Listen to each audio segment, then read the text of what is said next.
রাজশাহীর পর দৈনিক প্রথম আলোর বগুড়া কার্যালয়ে হামলা ভাঙচুরের ঘটনা ঘটেছে। শহরের জলেশ্বরীতলা এলাকার বীর মুক্তিযোদ্ধা রেজাউল বাকি সড়কের দোতলা ভবনে সোমবার রাত 10:30টার দিকে হামলা চালানো হয় বলে বগুড়া সদর থানার ওসি এস এম মঈনুদ্দিন জানান।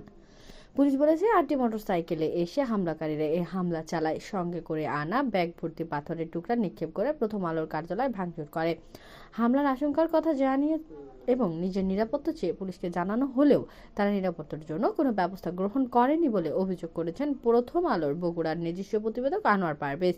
হামলার প্রথম আলো কার্যালয়ে পুরো কাচের দেওয়াল ভেঙে চুরমার হয়ে গেছে, তবে এই ঘটনায় কারো হতাহতের খবর পাওয়া যায়নি। আনোয়ার পারভেজ বলেন, আমরা সাধারণত রাত 11টা পর্যন্ত অফিসে থাকি, কিন্তু হামলার আশঙ্কায় সোমবার পৌনে 9টার দিকে বাসায় চলে যাই। পরে জলেশ্বরীতলা ব্যবসায়ী মালিক সমিতির সাধারণ সম্পাদক ফোন করে জানান যে আমাদের অফিসে হামলা হয়েছে।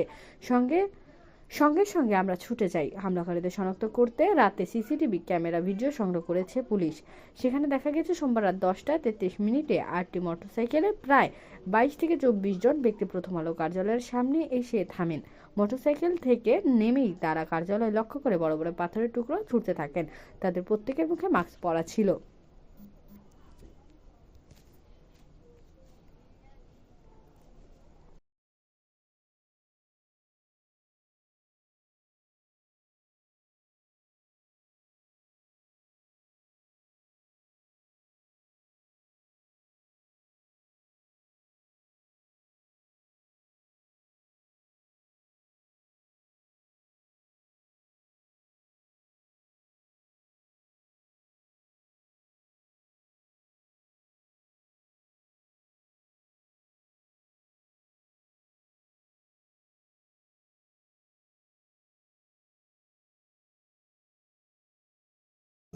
ঢাকা অফিসে আমাদের হামলার চেষ্টা হয়েছে, চট্টগ্রাম অফিসে হামলা হয়েছে, আজকে সারাদিনে রাজশাহী অফিসে অগ্নিসংযোগ হয়েছে, হামলা হয়েছে, ব্রাহ্মণবাড়িয়াতে হামলা হয়েছে, বিভিন্ন অফিসে হামলার চেষ্টা হয়েছে।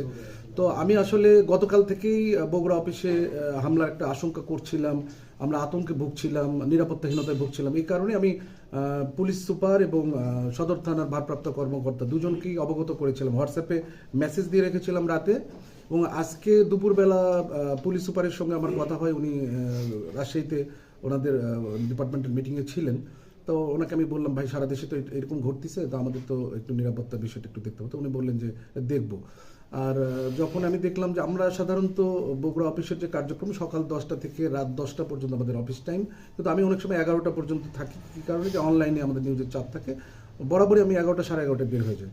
তো আজকে 8:30টায় যখন আমার বেজে গেল, দেখলাম যে আমরা আসলে সন্ধ্যা থেকে আতঙ্কের মধ্যে ছিলাম যে সারা দেশে যেহেতু হামলা হচ্ছে, এখানে হতে পারে।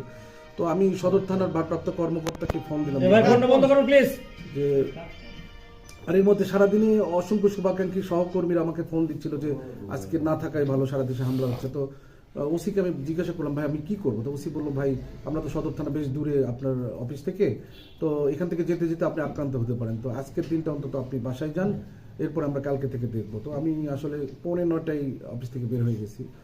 তো আমি মানে বাসায় ছিলাম, একটা আতঙ্কের মধ্যেই ছিলাম যে অফিস আক্রান্ত হতে পারে। তো আমাকে 10, 10:30টার পরপরই এই জলেশ্বরী, আমাদের যে অফিস সেটা জলেশ্বরীতলা বীর মুক্তিযোদ্ধা রেজাউল বাকি সড়ক। তো জলেশ্বরীতলা ব্যবসায়ী সমিতির সাধারণ সম্পাদক অ্যাডভোকেট তালুকদার বাবু ভাই প্রথম আমাকে জানালেন যে, ভাই আপনাদের অফিসে একটু আগে 5-6 মিনিট আগে হামলা হয়েছে। তো আমি সঙ্গে সঙ্গে পুলিশ সুপার মহোদয়কে জানালাম এবং সদর থানার ভারপ্রাপ্ত কর্মকর্তাকে জানালাম। তো আমি তারপরে এই অফিসে আসে যেটা দেখলাম যে এখানে আমাদের নিচে একটা রেস্টুরেন্ট আছে, জুস বার আছে। তো জুস বারের ছেলেরা 2জনই ছিল, তাদের সামনেই ঘটনা ঘটছে। তো তাদের যে ভাষ্য সেটা হলো যে 7 থেকে 8 মোটরসাইকেলে আসছে দুর্বৃত্তরা, প্রত্যেকটা মোটরসাইকেলে 2 থেকে 3 জন করে ছিল এবং হামলাকারীরা হেলমেট পরে আসছে, তাদের মাস্ক পরা ছিল, মুখোশ পরা ছিল।